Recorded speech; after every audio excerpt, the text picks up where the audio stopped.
This is Truly Independent, a show that demystifies the indie film journey by documenting the process of releasing independent films in theaters.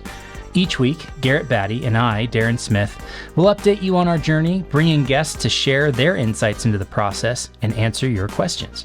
On today's episode, we recap how the premiere of Faith of Angels went last week and how we're gearing up for opening weekend this week. We also give you a little update on the Carpenter, so stay tuned. This is episode 16 of Truly Independent. Well, hello, Garrett. Welcome. We started at the same time. Perfect. We're so excited to be back doing this. How are you? Oh, man, I'm so good. 2 nights ago now, we had the premiere of Faith of Angels here in Utah, and I'm still riding on cloud 9, man. It was such an amazing night. I want to dive right into it and just talk about it more. Yes, and we will. We will get to it once we get the housekeeping out of the way. But it was so neat to finally have that kickoff to what we've been leading up to for so long. Yeah, it feels crazy to think that we started this podcast 16 weeks ago in June or July, and now it's here already. It's interesting to watch through and go, oh yeah, we're a month out, or we're 6 weeks out, or whatever it is. And it's like, it came so fast.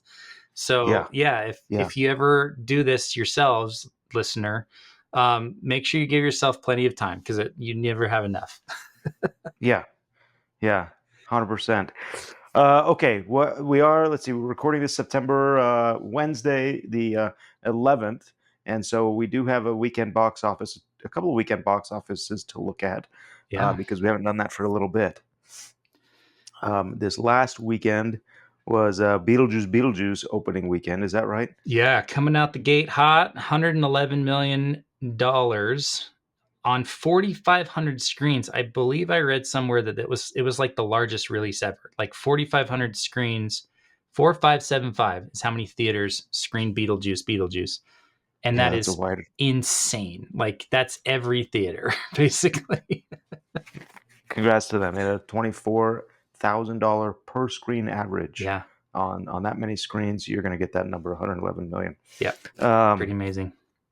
Just scanning that box office, another shout out to Reagan in their 4th weekend now. They were number 3.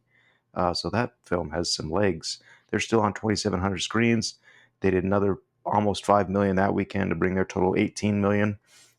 A little bit farther down the list is The Forge, starring Cameron Arnett. Yeah, our friend Cameron and our friend BJ was in the movie. I didn't know. That was a nice surprise. So Cameron and BJ are married in real life, and they play a married couple in the movie. But oh my gosh, they did so good with that movie. That counts as my quote unquote indie film that I saw. I mean, they did release on like 2,000 plus theaters, so it's not following our strategy, but they definitely made a great movie, and it's doing really well in the box office. And we just are so happy to see the success of that, because part of our strategy, I don't know that we talked about too much about the trailers for Faith of Angels coming out, but maybe we can talk about that for just a second. Like, our big goal was to get the trailer done and ready. Like, we had to get music, we had to get everything buttoned up so that we were ready to go. And then it's getting the theater out there, and like, what films should it play in front of? And so we pushed really hard to get in front of The Forge, because A, it's faith-based and inspiring story, and B, Cameron Arnett's the number 1 or 2 actor in that movie, and he's number 2 in our movie, and it just made sense to promote to the audience who already paid to see him in theaters. So I think it's we haven't seen yet, because we haven't gotten to opening weekend, but we're hoping that strategy plays out for us. Yeah, Cameron Arnett, I mean, he just does such a fantastic job in both films. Yeah, and there's no question as to why he's being cast in these films. He has such a strong presence, and is a great recognizable name for the faith-based audience. And yes, so when we trailer on The Forge, that is in 1,700 screens across the country. Last weekend it was over 2,000 screens. And it's doing very well. It's in its 3rd weekend, still in the top 10 movies in the country, and we are trailering on that. That's a good way to create awareness. We're also trailering on Reagan, which is again the number 3. And the tie-in there is that John Michael Finley, who's in Faith of Angels, was his last movie was with Dennis Quaid. Mm-hmm. I Can Only Imagine. And so there's talk about, like we've talked on our podcast about building an audience and creating an awareness. And we say, okay, the audience for Reagan, a large percentage of them will most likely will have seen John Michael Finley's work before. So there's already this audience and awareness. Yeah. And that's a key decision as to why we chose those films to trailer on. One, really, you got to consider those almost tender mercies, right? Because we couldn't plan a year ago, that The Forge would come out. I didn't know about The Forge when we were filming with Cameron. I didn't know about Reagan when we were filming with John. That wasn't part of our strategy. So that's just like, wow, this is amazing that these two things are happening and we're able to go in front of those movies. Because we're not gonna trailer on Alien Romulus or Deadpool and Wolverine. Like, that's not our audience for this movie. And so the fact that we've got two movies that are kind of in the same demographic is really, really beneficial. So I'm hoping that plays out well for us this week. Yeah, yeah. We'll see. And we should clarify also, Darren, for our audience, it's not like we get to decide. Hey, we are on Reagan and The Forge. It's like, no, the theaters build their show run, their pre-show. But we, Purdy Distribution, our distributor, sends out requests and says, "Here's Faith of Angels. We would request that you would consider it for these movies." Um, and and and then to support that, they say, "Here's the tie-in. Cameron Arnett is in both films, or John Michael Finley has an audience built who's going to be seeing Reagan." So yes, we're very grateful that theater owners and bookers are saying, "Yeah, that makes sense. Let's do it." Darren, before we leave the top 10 box office or that thing, I just wanted to point out, and this is kind of something that's very interesting. We've got The Front Room at number 10, which opened on 2,000 screens. That's an A24 release, and it did 1.6 million. So that's beyond our model. We're not going to do 2,000 screens, but it broke into the top 10. Just below that, we have Trap, which moved up, is 1.3 million on 341 screens. Yeah. Which is really kind of interesting. They had a good per screen average at almost 4,000 per screen. That's few screens to be that high. They 1.3 million. I mean, on some weekends, that would be well in the top 10. Yeah. Well, and So, the 4,000 per screen average is on their 6th week of release. That's what is yeah. shocking to me. Like, it's the second highest per screen average out of everything in the top 10 except for Beetlejuice. So I'm really So curious because they lost 391 screens. I'm just wondering if this is a reporting error or what that is, and maybe I'll need to look into that. But they're up 72%. They're playing on 341 screens. They've moved up from number 16 to number 11. Where it caught my attention is Faith of Angels. Right now, we're currently booked for our September 27th release on about 160 screens, and we're adding screens every day. yeah. Is there an opportunity to see a similar pattern where we say, okay, we're going to open in Utah for the first 2 weeks of open, we'll be floating in that top 20 area, and then do we add those 200 plus screens and bump up to that kind of top 15, maybe top 10? I don't know. It'll be very interesting. Yeah, it really depends on per screen average, I think. And so what it looks like they did was, I don't know if it was strategic or not, or if it was a function of the theaters just saying we're taking this off. But their percentage went up 72%, and their per screen average it tripled, more than almost quadrupled. If you look at just August 30th to September 1st, so not including Labor Day, Right. the 3-day weekend, that's $1,000 per screen, August 30th through September 1st. And this week it went to almost 4,000. So it's pretty close to a 4x per screen average. And they made nearly double So plus 72% more this week than last week. Last weekend they made $778,000. This weekend they made $1.3 million. So I think what happened there is it's strong word of mouth. Like, it's a decent movie and people are talking about it. And I've seen a lot of social shares around the interviews and around the director, and it's getting good buzz. And Yeah, so I think that's how you do it, right? Like, if you're granted, they opened on 3,000 screens, dropped to 2,500, dropped to 1,600. They're dropping screens pretty rapidly, but they're holding really strong for the last 3 weeks. it's Uh, really interesting to watch that. yeah, because I've seen, if you look at any movie, it's pretty typical to drop 30 to 60% week over week as far as your box Right, office take.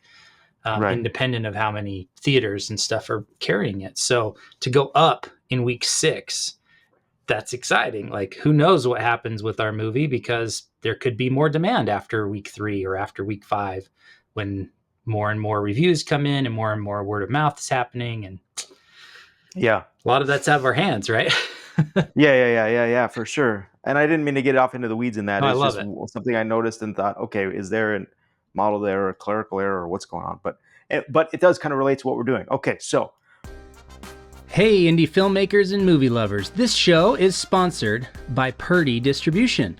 Since 2011, they've been bringing incredible independent films to theaters, like Garrett Batty's The Saratov Approach, T.C. Christensen's Love Kennedy, and McLean Nelson's Once I Was a Beehive. They've worked with top-notch directors like Mitch Davis and Mark Goodman, specializing in family, faith-based, and funny films. This year alone, they've released hits with JK Studios like Go West and Villains Inc., and have even branched out internationally with films shot in South Africa and Japan. Purdy Distribution works closely with indie filmmakers, designing personalized distribution plans, whether it's a theatrical release or straight to streaming on platforms like Amazon, iTunes, Google, and more. If you have a PG or PG-13 film ready for the world, think about reaching out to Purdy Distribution. They're approachable and knowledgeable, ready to help you visualize your film's distribution. Even if your film isn't fully polished, they can offer valuable guidance. Plus, if you need that crucial distribution piece for investor packages, Purdy Distribution can provide a letter of intent to distribute, helping you secure funding without locking you into a contract.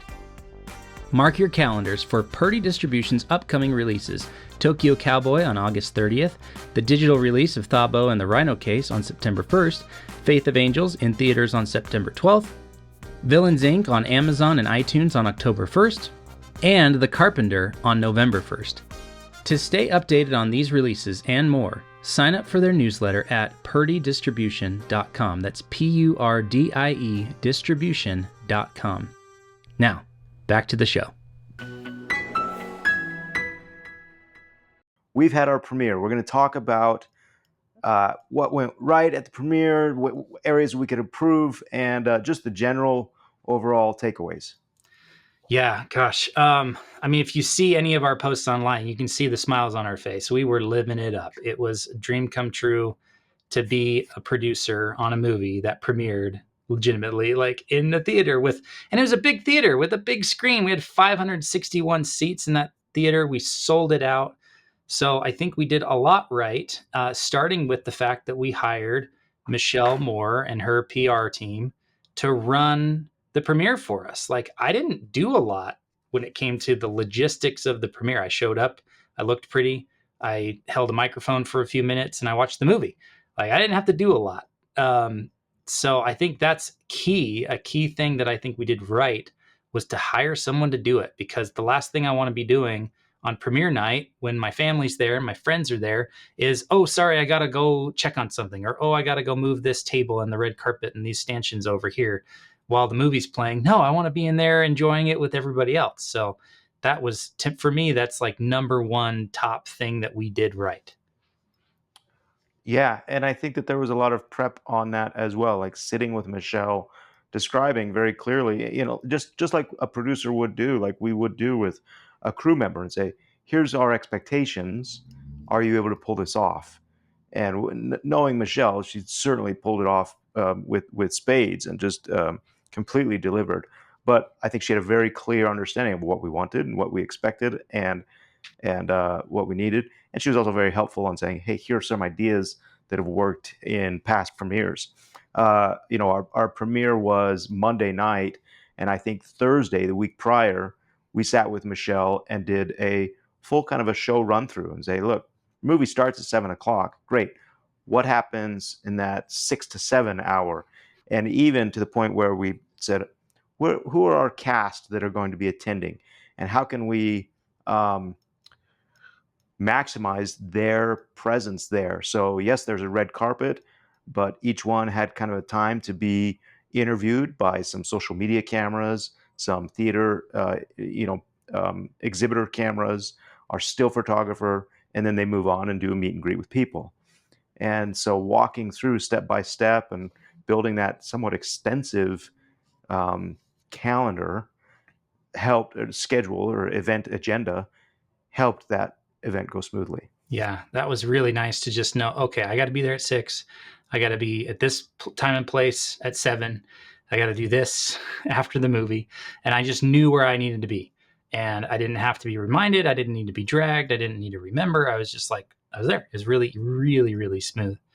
The other thing that I think we could have missed this. And so maybe it goes into both categories of something we did wrong, something we ended up doing right, was, we were thinking about what everyone else is doing to make the premiere a success. And we were definitely promoting the Eventbrite tickets for the premiere, heavily on social media and our email lists. We were talking about the movie every day online. But the thing that you and I didn't realize until last week was like, man, I haven't reached out to like my quote unquote influencer friends yet. Yeah.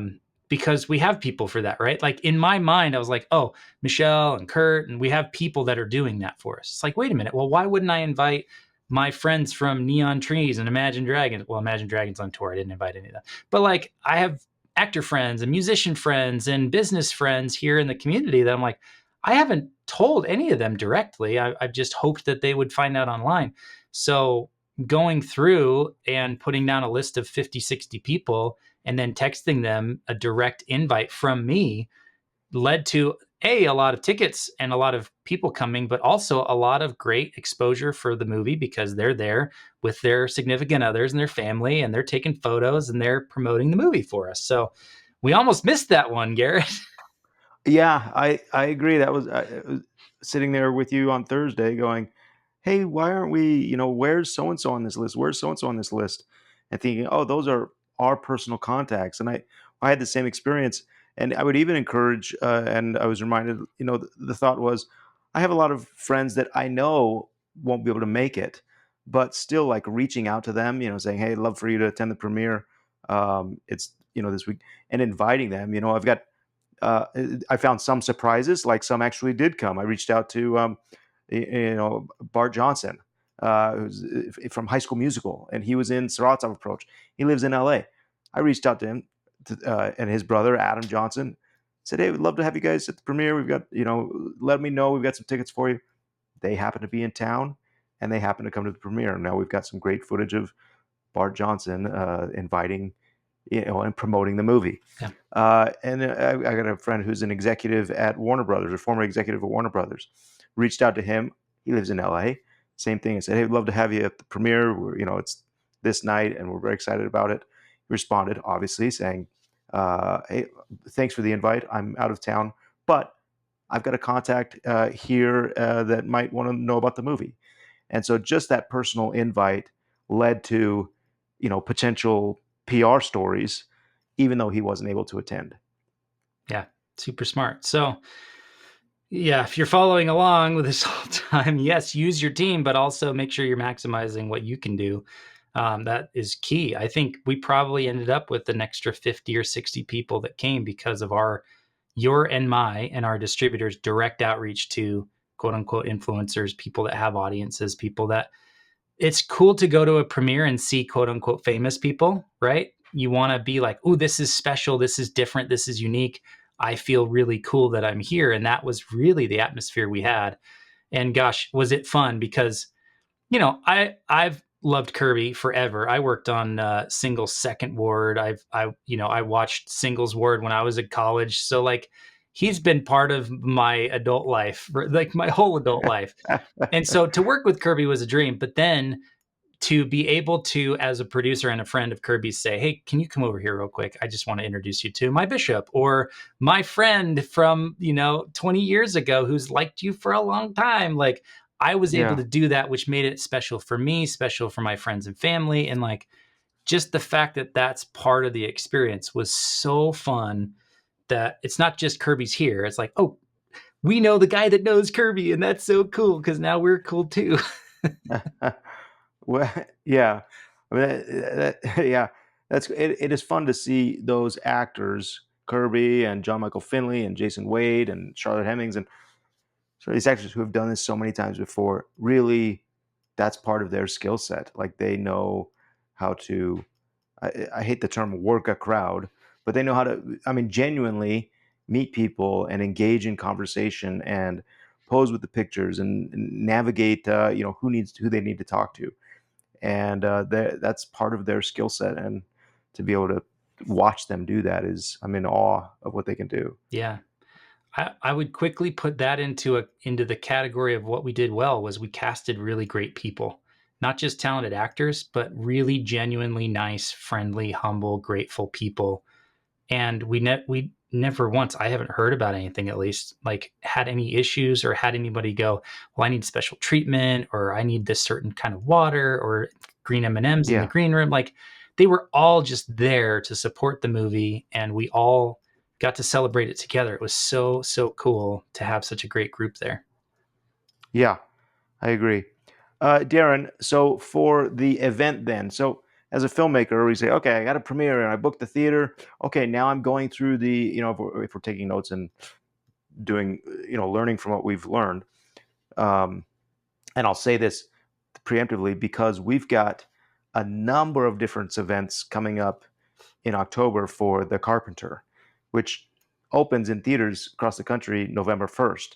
So now, I mean, we're almost like ready to like now focus and turn all of our efforts onto The Carpenter, but it is going to benefit from what we've learned here. So in addition to going over the show notes and say, hey, at 6, movie starts at 7, what did we do or what did Michelle arrange that worked? Like once that movie started and then after, how we're maximizing this event of 500 people gathered to see a movie.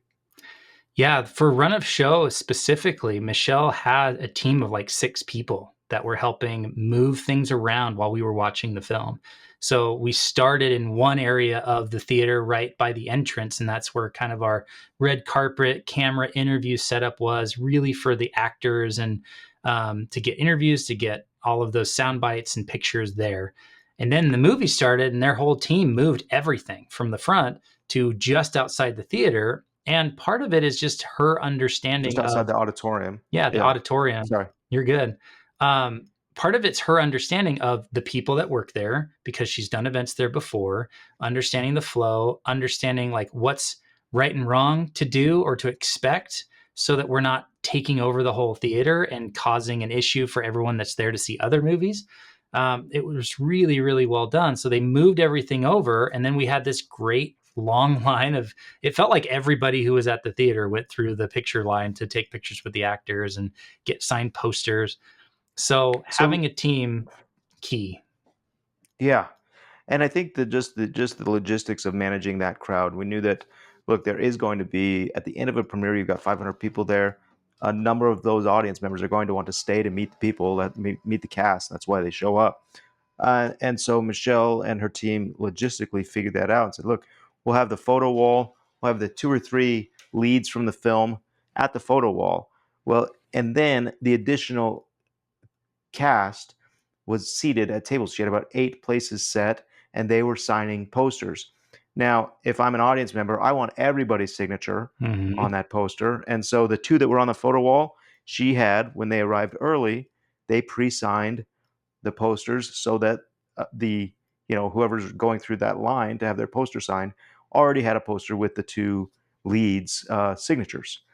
And it's just like little details like that. Another thing that I think we learned and was wise is, and I'm don't want to sit here and pat ourselves on the back, because these have been, these are learned things. And um, with a premiere, you've seen the step and repeat that they have. And so in every photo, you get like the studio logo or the name of the film behind whatever it is. And it's usually this 16-foot or 24-foot step and repeat. We're an independent film. So our step and repeat was 10 feet, which still acted as a great backdrop.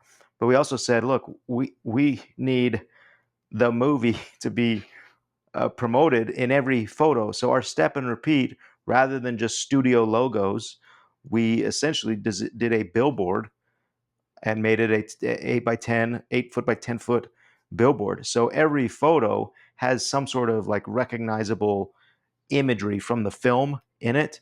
And it just so happened that high up, about 6 to 7 feet up on that step and repeat, that billboard step and repeat, it says, based on a miraculous true story.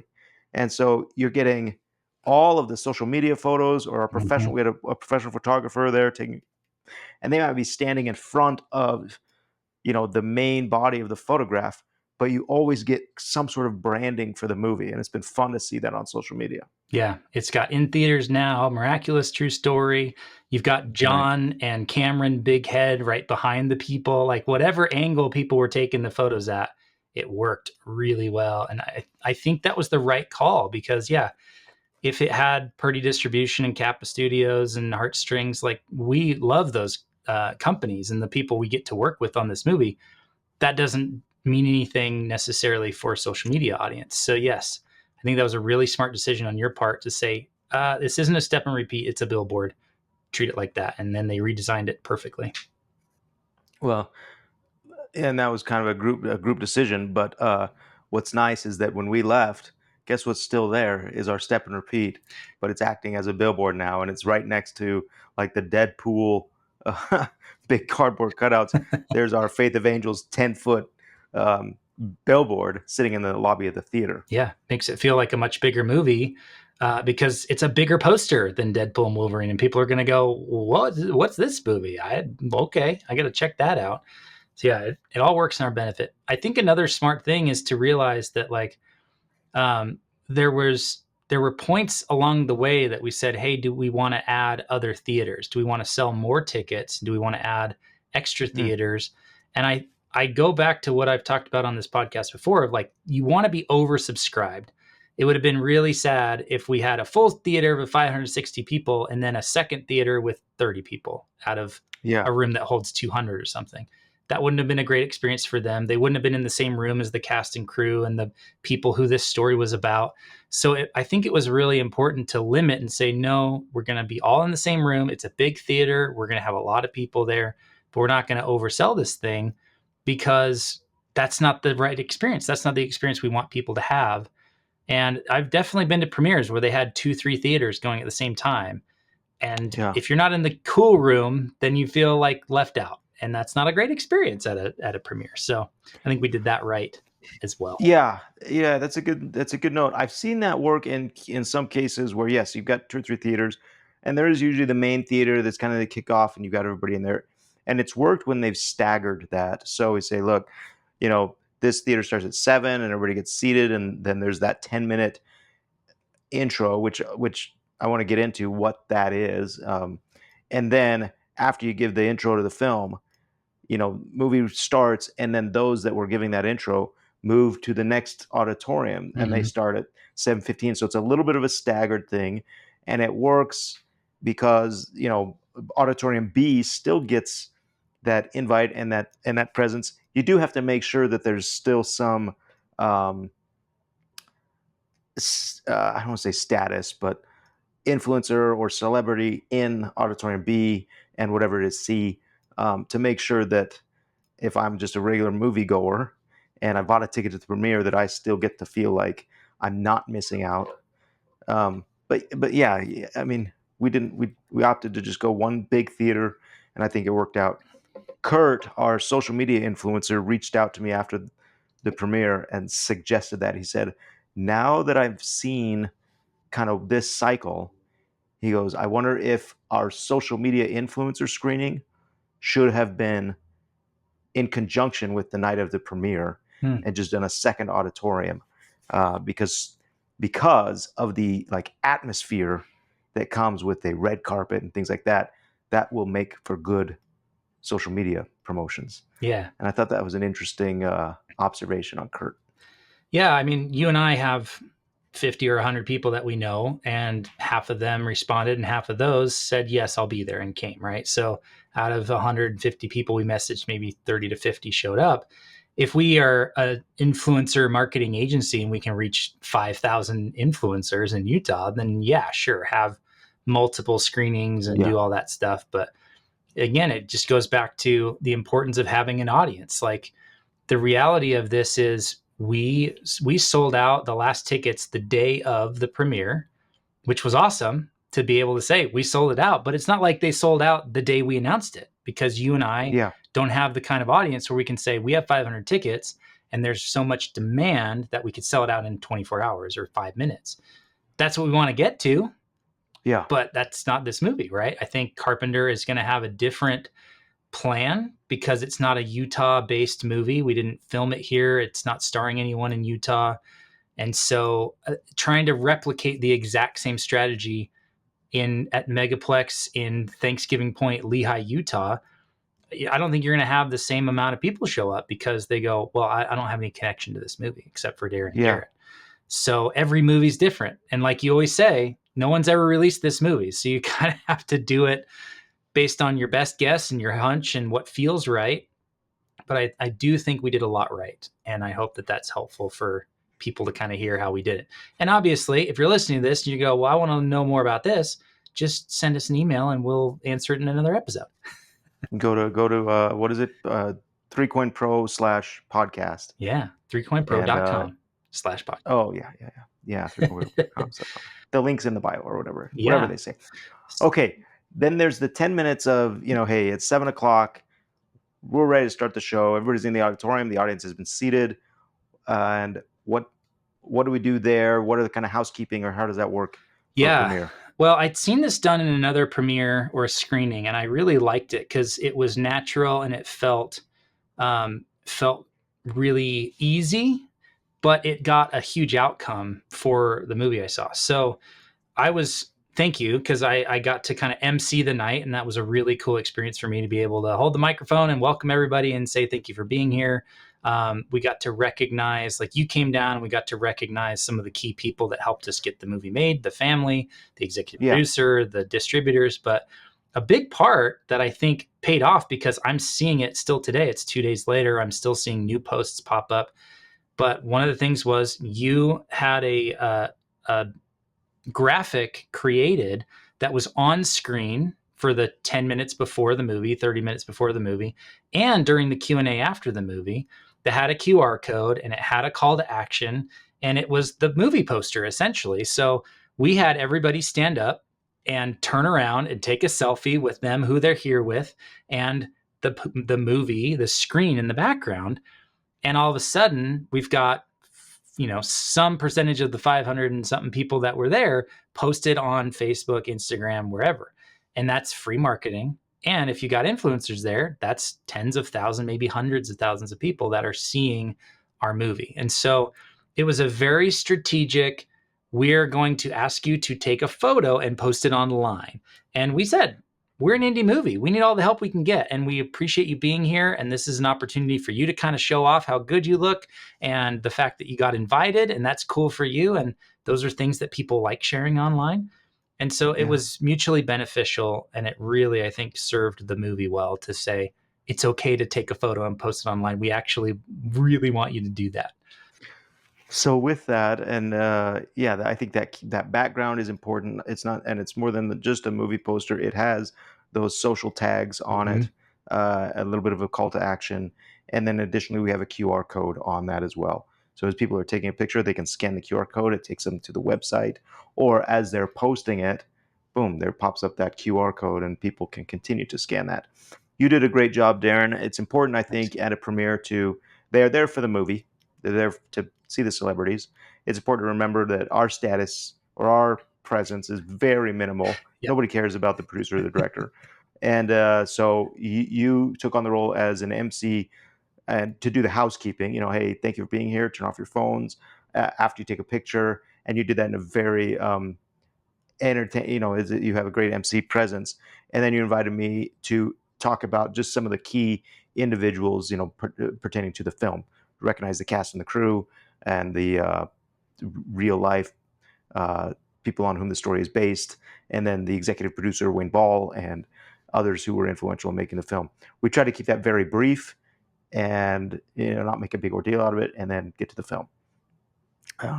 Yeah. After that is a Q&A. Same thing, Darren. Q&A, you came down, you emceed, you had prepared 2 or 3 questions, and then opened it up to the audience for 2 or 3 questions. But again, it's about, you know, it's awkward because it's a captive audience. It's not awkward, but you have to be sensitive. You've got a captive audience of 500 people. There's this desire to tell all the stories, and talk about what a great experience it was, and like that. A lot of those people, they just want to get the poster and they want to feel the movie, experience the movie, but they want to be stuck sitting down. So you did a great job of a few questions afterwards and reminding them, take your photos and please come out to the lobby. And then you can ask all sorts of questions and talk and get your pictures and posters. And it made it a really, I think, streamlined event. Yeah. I think it worked out really well. We owe a lot to Michelle because she was the one who kind of gave us the run of show and said, this is how much time you have, and this is where people need to go, and this is how you're going to do it. And one thing that I did want to call out, because I'm really proud that this happened, but I'm also, it just goes to show the kind of movie we made and the kind of audience that this is for. Like at the end of the movie, we did get a standing ovation, which was very, very cool. We had the home team advantage. We're playing in Lehigh, Utah, where our audience is. We had the cast and crew there, so we kind of expected or hoped that would happen. But the thing that had not happened before at prior screenings was people turned and found John Skinner in the audience and applauded him. That I will always forever remember that moment and how powerful that was. Credits rolled, lights came up. Grateful for that applause. That's wonderful.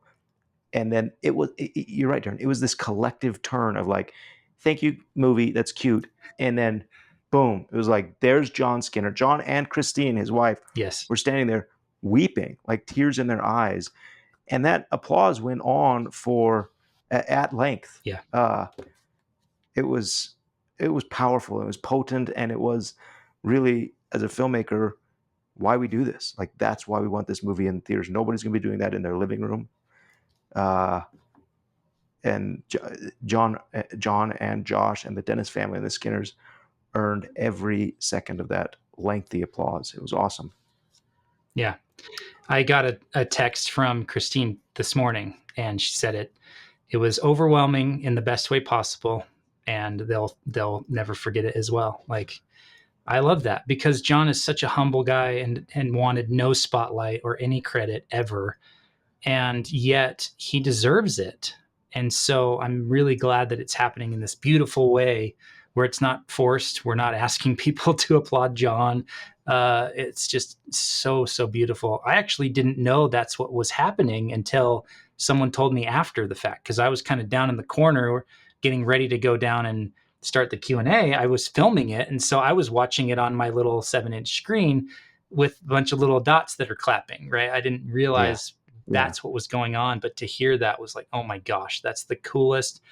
I think that's my favorite memory of the whole night, was maybe second to having my family there and being able to celebrate a 15-year journey to get to the point where I'm a producer on a movie that's in theaters.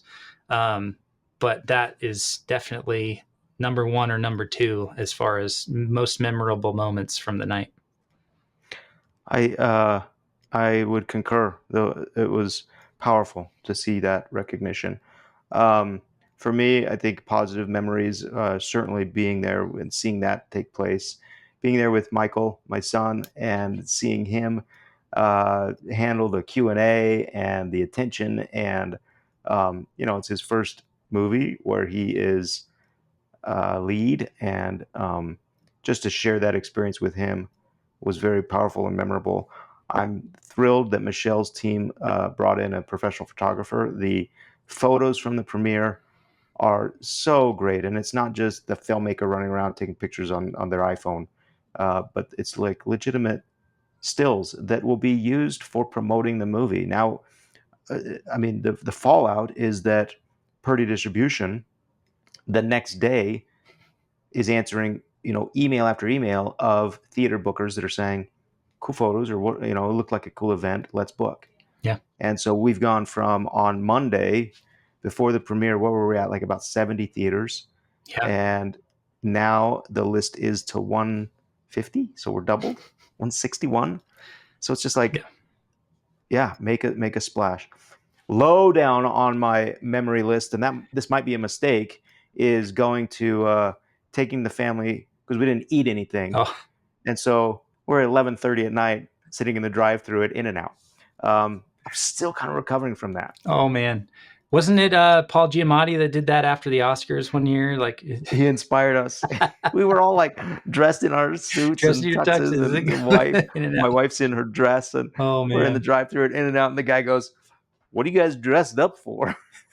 I said, "There's a movie coming out, Faith of Angels, and we got the star in the back of the car with us. We kidnapped him." Okay. That's what do you want? That's awesome, though. I'm glad you did. Part of me was like, "Oh man, we should get the cast and everybody and go get ice cream or something afterwards." But by the time I was driving out of there at 10 or 10:30, whenever it was, I was like, oh, "I'm so tired. I need to go and nap." So for Carpenter, okay, so that wraps up that premiere. I mean, just way to go. And now it's for the next 4 days, we've been just pushing the social media, and we open, as of this recording, we open tomorrow night in theaters. For this episode, because we're talking about premieres, what to do, Carpenter, we have scheduled 5 or 6 premieres across the country in 6 different cities.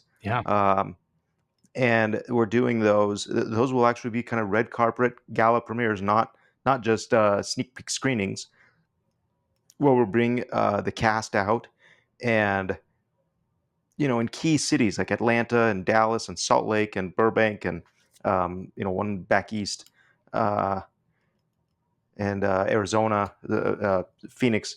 We'll be doing these red carpet events. I think we're going to take everything that we learned from here and apply it now to these cities, to hopefully rinse and repeat, so that on November 1st, instead of saying, "Hey, we're excited about opening 200, 300 screens," we're saying, "Okay, we're now 600, 800, maybe 1,000 screens." Yeah. So because I haven't been involved in these decisions on Carpenter, I've been really focused on Faith of Angels. So are those all happening on one night? Are they staggered throughout the week or the 2 weeks beforehand? Like, what's the strategy there? And then also, are you hiring a company to do that? Are they going to do every single one, or are they going to like come up with the play and then send it to someone local to run it, boots on the ground? Yes, they are. So they are happening on Wednesday nights starting October 3rd. Oh, wow. And in fact, if you're listening to this podcast, and we'll start promoting them very soon, and I could tell you, I'll tell you a cool promotional experience.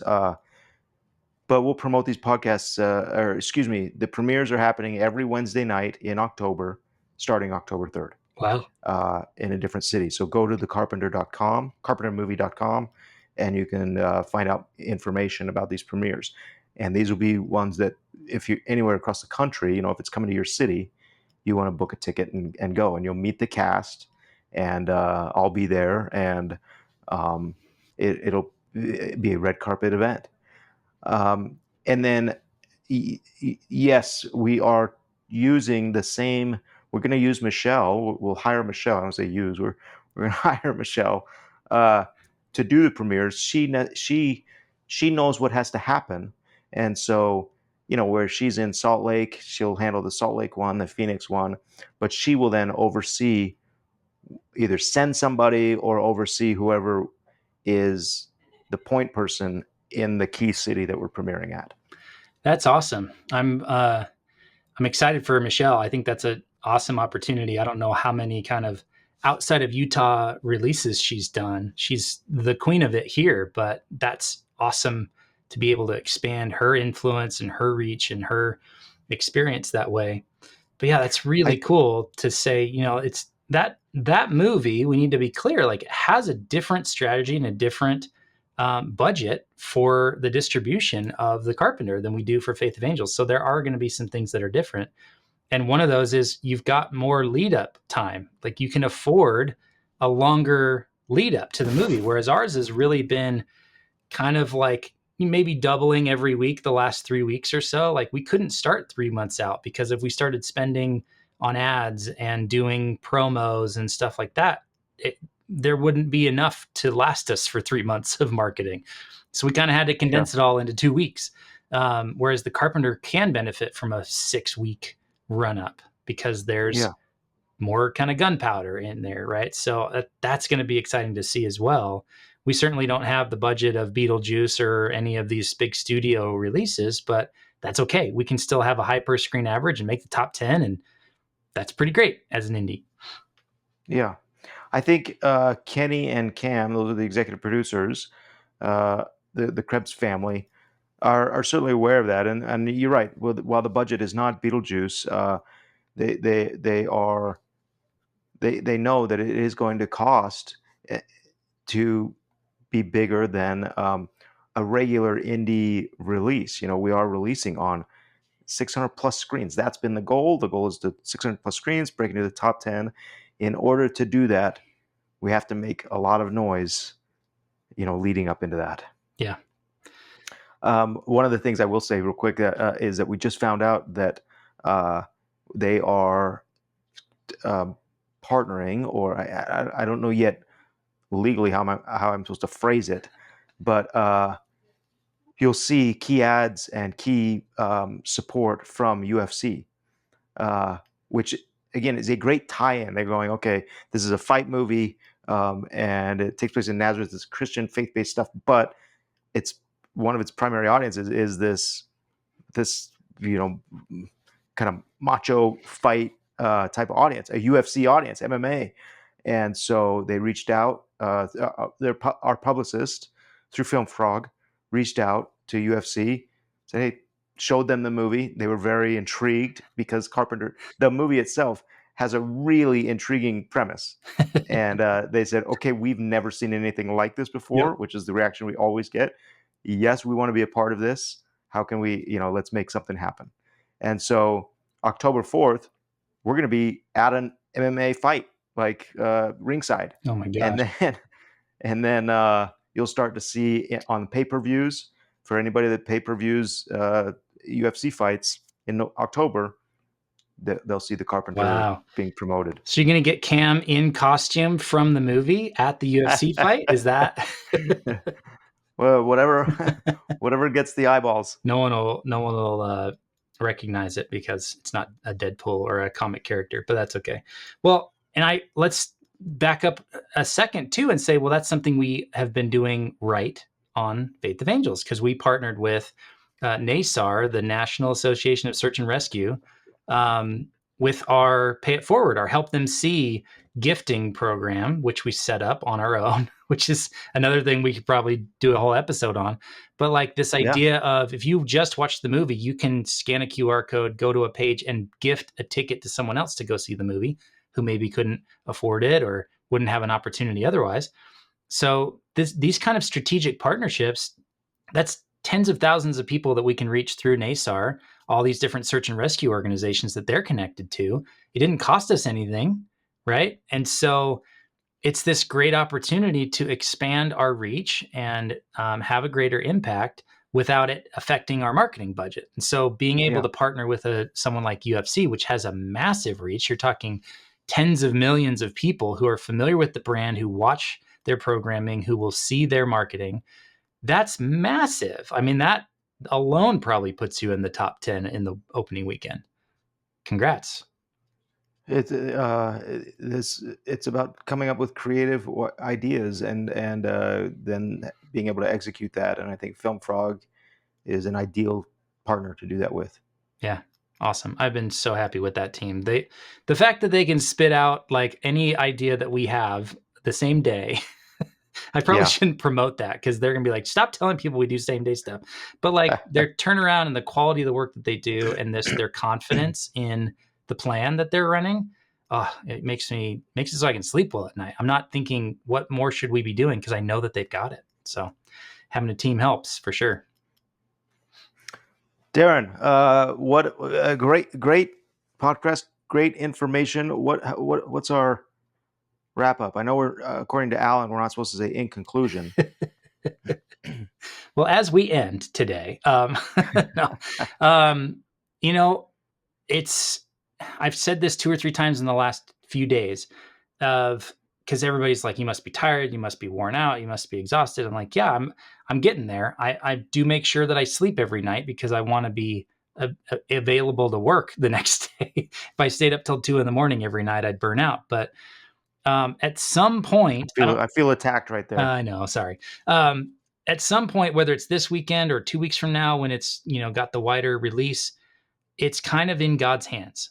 It's kind of out of our hands, and it becomes the audience. What's their response to it? Do they want to help promote it? Do they want to take that little extra step and tell somebody, or post it online, or leave a thumbs up on a review, or whatever it is?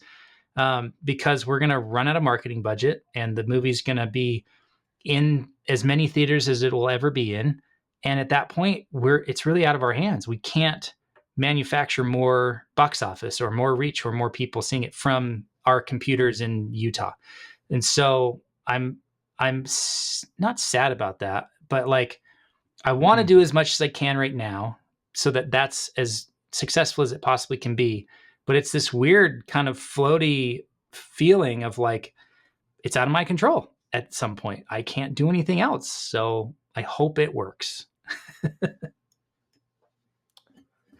Yeah, that's cool. That's an interesting sentiment and accurate. And for me, it feels like this roller coaster that we are, you get on a roller coaster and it's that ascension and it's that slow kind of tick, tick, tick, tick, tick, tick.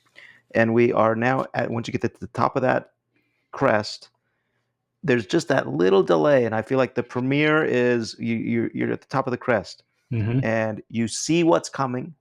There's really kind of nothing you can do about it now.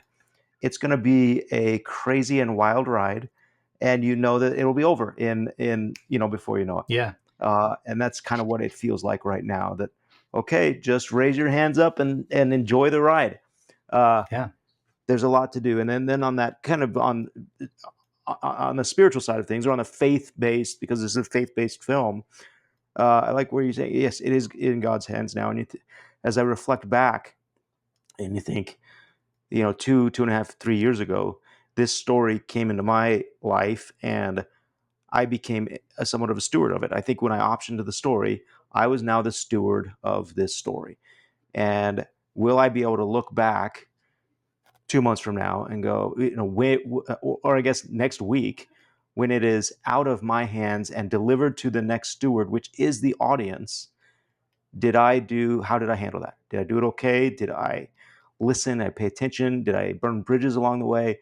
Hopefully I can have a clear conscience and a good accounting for my time in which I stewarded this story.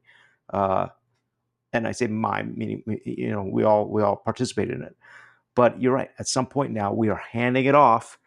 It's like a kid leaving the nest, and you just hope that it has a safe landing, or you hope honestly that it does better than you could even imagine. Yeah. I'll share one last thought, which I think is important for you and I to hear, because we're constantly second guessing. Could I have done more? Could I have worked harder? Could I have done something else?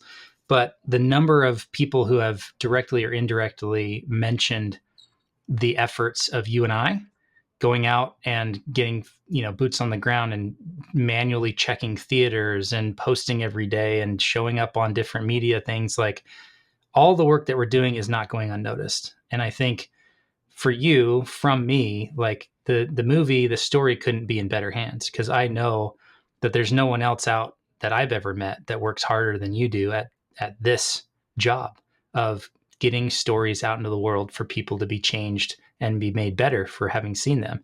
So I hope that you can at least celebrate some of the hard work that you're doing. I know it always feels like it's never enough, but I mean, you and I have both seen the number of people that keep commenting similarly about that. It's like, okay, if people are recognizing we're doing at least something right here.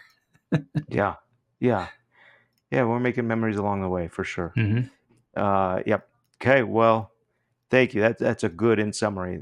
Thank you for that. And that, we want. The movie is going to do what it needs to do, and it's almost out of our hands. And we'll finish strong. Yeah.